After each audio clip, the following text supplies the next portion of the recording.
Yeah, thank you so much. As you can see, I'm an expert on Afghanistan and Pakistan, not China.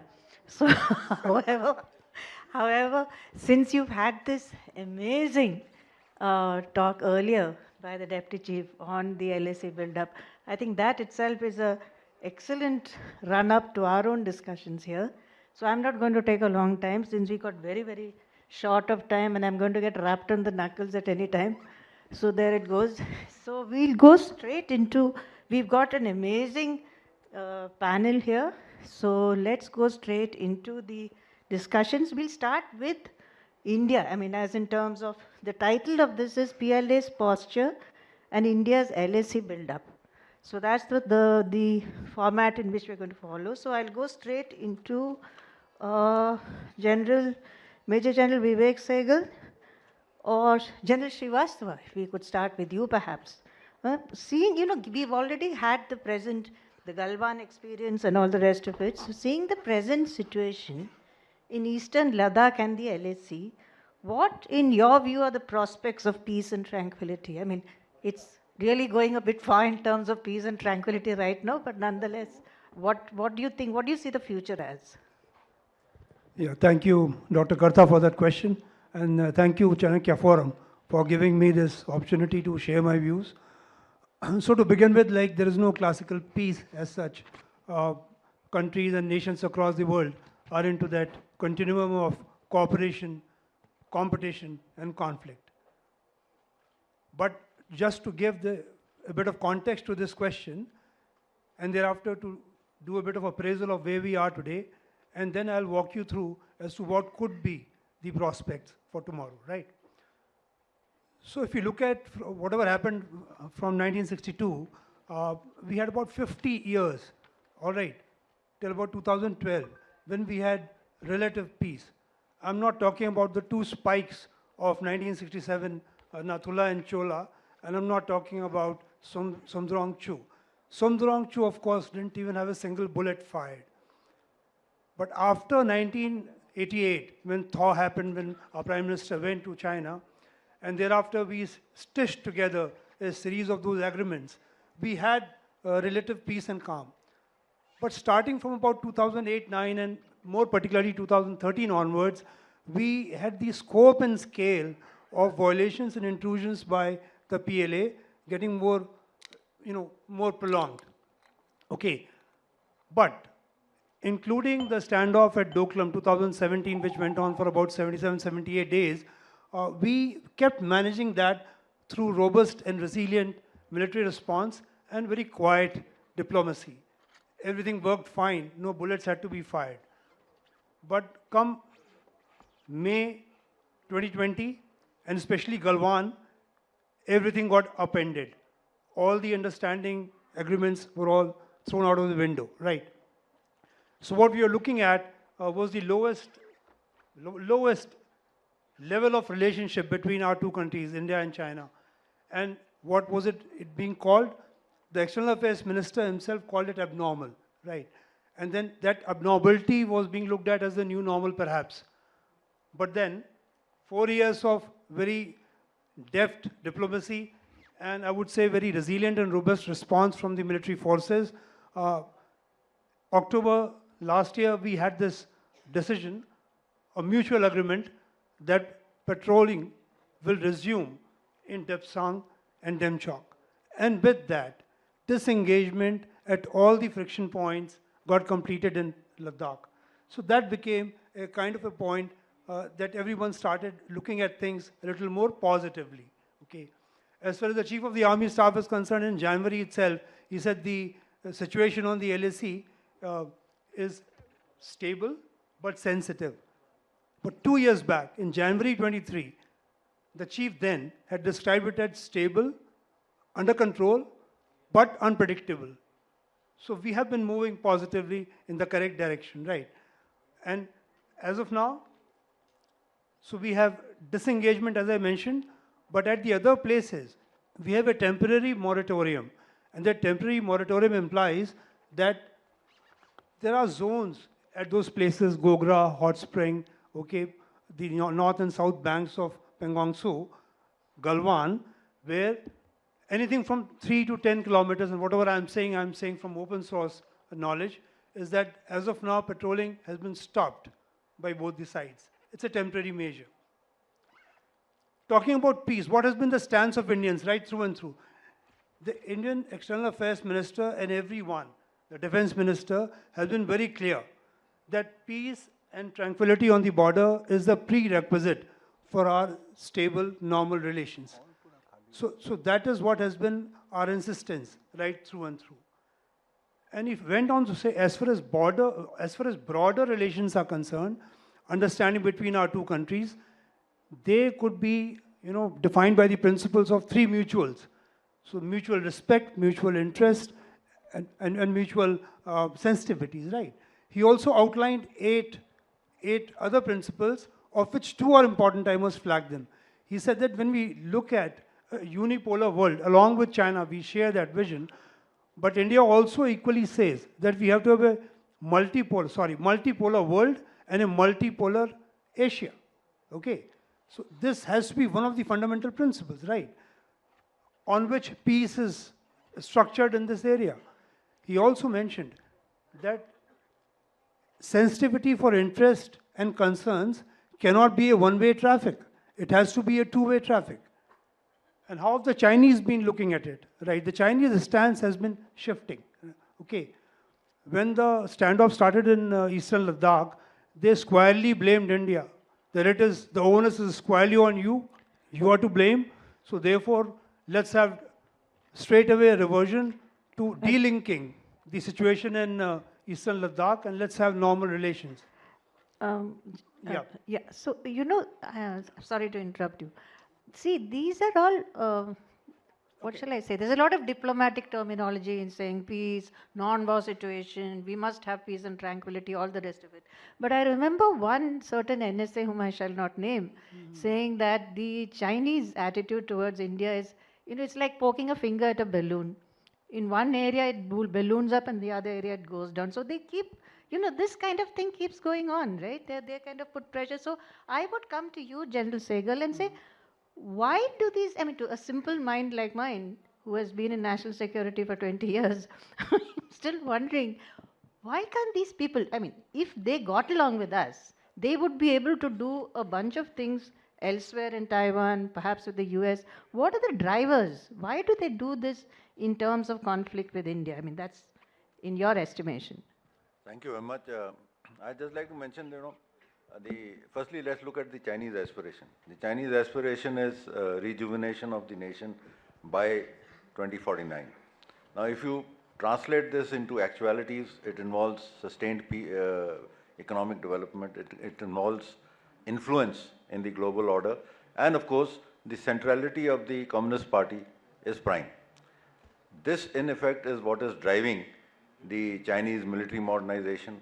It is driving the Chinese Navy and the Air Force getting priority to acquire power projection capabilities. It is also driving the Chinese sensitivity toward the SLOCs and the actions that the Chinese are undertaking in the Indian Ocean region in terms of infrastructure development is all related to ensuring that their SLOCs are secure.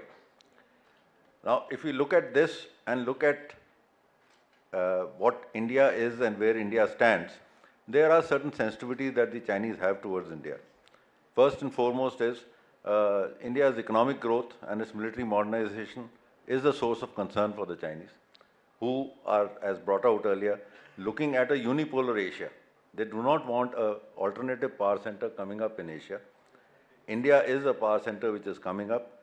This is contrary to their hierarchical model of thought, and therefore they would like to contest it. The second issue that comes out is the Indian location in the Indian Ocean region. Now, we are so located that we can interdict or cause problems along these locks at will. Our Andaman and Nicobar Islands are also very close to the Malacca Strait, which is a dilemma that the Chinese are trying to offset through their routes, that is the CPEC and maybe through Myanmar. So these are certain concerns. More importantly, India's growth, especially after the 2020 pandemic, has been welcomed by the West to a greater extent. while there is a certain amount of acrimony that has been developing between China and the West. As also, our bonhomie with the US, which is apparent in terms of various deals that we've signed with them, is a source of concern for the Chinese. We've been actively involved in the Quad, while our stance, in as far as the Quad is concerned, is that we are looking at free and open oceans available to everybody. However, the Chinese, on the other hand, are looking at this being a kind of a consortium which is developing to ensure that China does not enter the Indian Ocean and is always hampered in as far as its entry into the Indian Ocean is concerned. So these are serious concerns that the Chinese have, and in order to offset this, what the Chinese have done is they've tried to put in place a policy of containing India. One way of doing this is by increasing their interactions with Pakistan and creating it as a proxy. They've also been indulging in economic and military inroads into our neighborhood. They've been developing ports in Myanmar, in Bangladesh, Sri Lanka, Maldives, Gwadar. All this, as you all would be aware, is also being called as the string of pearls, is a source of concern. And as rightly brought out by General Srivastava, it is the lack of reciprocity towards each other's sensitivities which is the major cause of concern between India and China. And it is, unless this is addressed, I do not think we can really move forward. More importantly, I would like to just mention one thing, and that is that, the line of actual control has been used by the Chinese to create crisis from time to time with the aim of attaining a leverage in their negotiations on other bilateral issues. We have to guard against this, and I'm sure General Srivastava will cover it subsequently when he talks about the management of the LAC. Thank you. Thank you so much. I'm going to take off on Pakistan from what you said. I mean, I'd like to think that China is pouring money into a sinking state, but that is probably a slight exaggeration. General Bhadauria, would you like to come in on that? Oh, thank you so much, ma'am. Let me just draw your attention to two very important events which were taking place in 1959 as far as China is concerned. The first one was across the Taiwan Strait. The Communist Party had just come in. They came in China in 1949 or so, and within 8-10 years this crisis started. So their attention was focused over there. And at the same time, in 1959, there was an uprising in Tibet. And China thought that it was at the behest of India. So a very interesting meeting took place. And that time, ambassador of China in India, by name of Pan Zili, he met our foreign secretary and he said, look, you're trying to do this. You're posing a two-front threat scenario to us. Be aware that you also can face a two-front threat scenario, meaning that China and Pakistan can collude. So this was in 1959. So China had this in mind that they can pose a two-front threat scenario to China. And sure enough, 62, and those were the times when Hindi-Chini Bhai era was on, and we were trying to build relationship with China. 62 happened.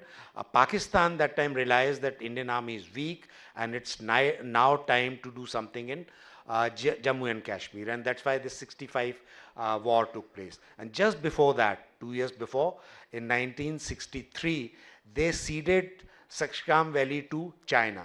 That was a kind of a gesture towards China to come closer to them. They got a lot of weapons and things like that. So that is how this partnership or nexus or whatever we wish to call started, and it continued. So started in the realm of security and strategy, strategic dimension.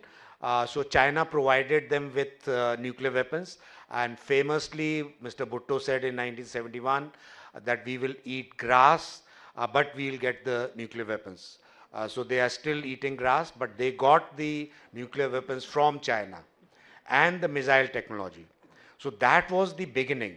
And then this partnership progressed into economic, diplomatic, it was always there. So we, a few years back when India was trying to get the waiver on nuclear energy issue from US, China was a hindrance. right? They were wanting Pakistan also to be given equal kind of a waiver. So diplomatically, they've been supporting China. Economically, now CPEC is something which Pakistan says is a game changer. Now the game that they have changed is that now Pakistan is firmly into a debt trap of China. They owe $25 billion or maybe more, which they are not able to repay. So every time the loans are getting postponed. So what is it doing? It is now making China being totally dependent, Pakistan being totally dependent on China. So can they take any independent decisions? No. Their strategic autonomy is absolutely zero. So therefore, we should consider both China and Pakistan together when we see the military threat or otherwise, right? Now this particular military threat or two-front scenario, it was talked about in the maritime domain in the previous session because of the Gwadar and other stuff that is coming up. So it's increasing. However, on the continental front, where we have border dispute with both China and Pakistan, and both of them are nuclear states, we face the huge problem, and that is in Jammu and Kashmir, right? So both of them can pose a two-front threats scenario to us, either by colluding directly, meaning that in case we have a confrontation with China, Pakistan actively participates in that, or it could be collusive, right? They do not actively participate, they just mobilize their troops. So our attention cannot be totally focused on China, we'll have to be looking at Pakistan as well, right? Or now the wars are going to be in the multi-domain, meaning cyber, space, electromagnetic spectrum, and even information warfare. So these are the areas where Pakistan could be directly supporting China and they will have deniability. So what I mean to say is that going forward, we should plan to see that PLA is going to pose a threat both on LAC and on LOC. Right? Now add to this what has happened in Bangladesh recently. And if we have followed the news, the ISI chief visited Bangladesh, their ships are watching the Pakistan meet. Those guys are very happy. All their experts are very happy that now we are going to have a good relationship with Bangladesh, and we will pose a different kind of a threat to India, right? So those are the threats that we have to be aware of, and we have to deal with them in times to come. Thank you. I'm just going to take off from that. I remember for years, literally tracking the Chinese missile assistance to Pakistan, missile and nuclear. I mean, they owe their it's very odd that this aspect is very, very rarely seen in international circles. You try and find a paper on that, China-Pak collusion and missile, you'll find very little. And yet it is intense. And as far as I know, it continues. I'd like to ask you,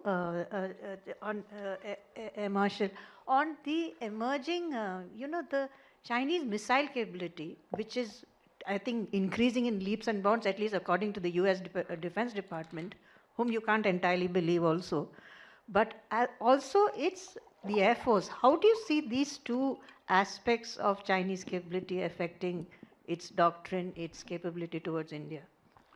Ma'am, we've been at war, literally at war since 1962. That's 63 years we've been in active war. And Rini gives us only 5 to 10 minutes to actually talk peace of 63 war. So, and caps where I'm supposed to be actually fitting in house was full. So I've been called here to mix the army and the Air Force together so that the clause can take me on. If you permit me, I've got a short presentation which is just 1 hour, and I think only 5 minutes are left. So I'll run through my presentation so that the points are just thrown in quickly before I start speaking. Let's get the PC on.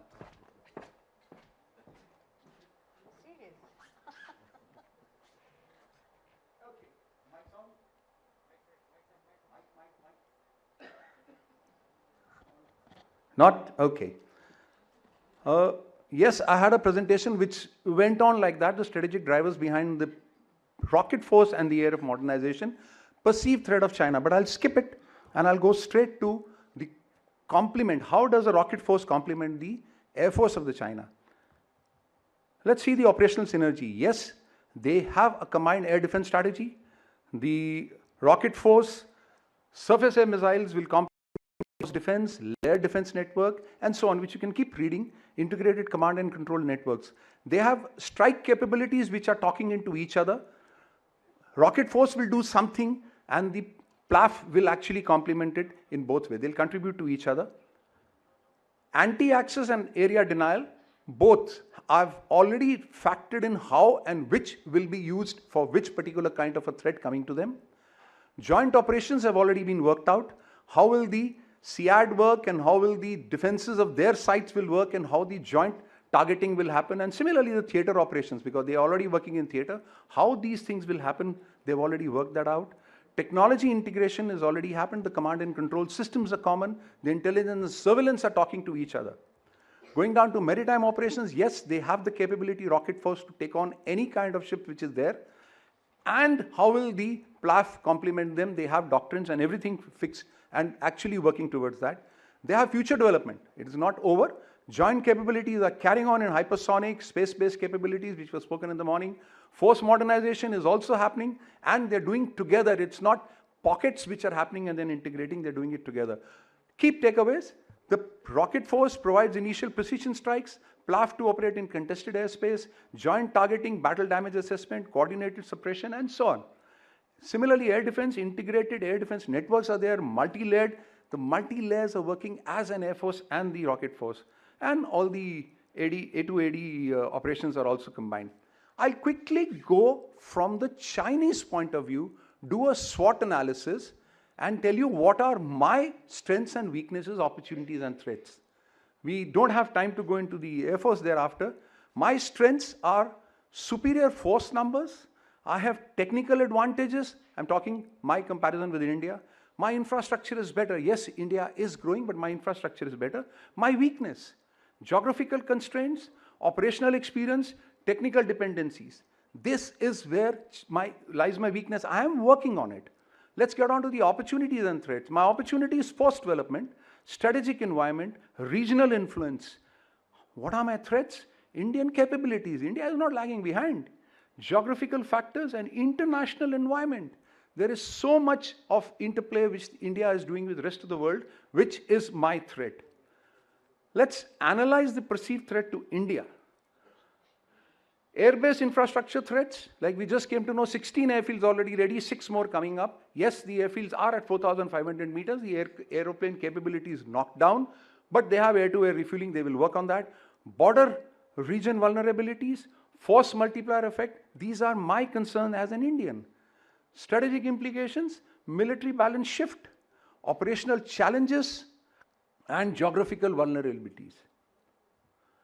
What is India's response? Immediate needs, I've already worked out on that. India is not sleeping. We've already worked out on all these things which have been listed out. Long-term requirements have been worked out. Strategic adjustments have been done. And all this is moving towards the threat scenarios. What are the threat scenarios?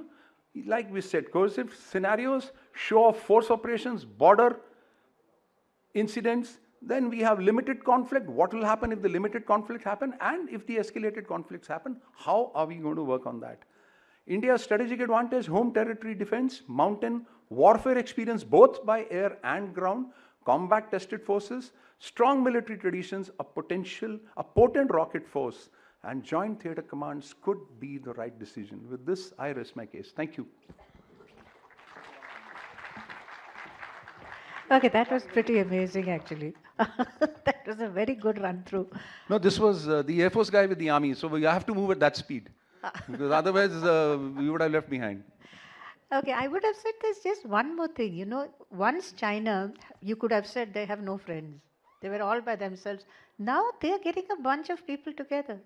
So things are changing, you know, it's changing very fast. And I would say Major Gaurav Arya perhaps next time could think of an entire session how to go over or under in terms of Chinese strategies. There are ways. I can see General Raj Shukla sitting here who will probably disagree strongly with me. But there are, I think we need to think, we are getting a bit, you know, sort of, what shall I say, overwhelmed by the Chinese threat. This is there, 4,000 kilometers, bridges, roads, tunnels. How do you go around this? So that means you have to think differently, right? And you gentlemen like y'all, all of y'all are the brightest among in this country.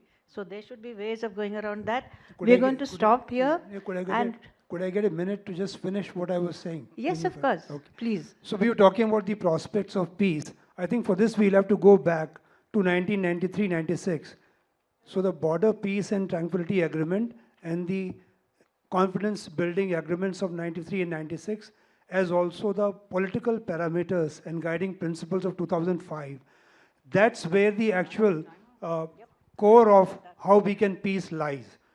What am I trying to say? They talk about mutual and equal security. And that is where the joint working groups were to A, clarify wherever the perceptions of LAC differed. So there are 13 areas now, 14 whatever. We need to once again get back to the drawing board, finish that task off so that we don't have any other future misunderstanding. There has to be a common takeoff point. Second thing is mutual and equal security is what is going to drive your posture, force posture. And because of the nature of warfare and character of warfare having changed, the force postures will have to be decided with care. Terrains on both sides are very different. Only then and then only you can have de-induction. Until then, you can keep negotiating. So that's the roadmap to peace as I see it. Thank you very much. I think that was the ideal wrap up. So we'll stop here. Thank you all. And thanks to the panelists. Brilliant job.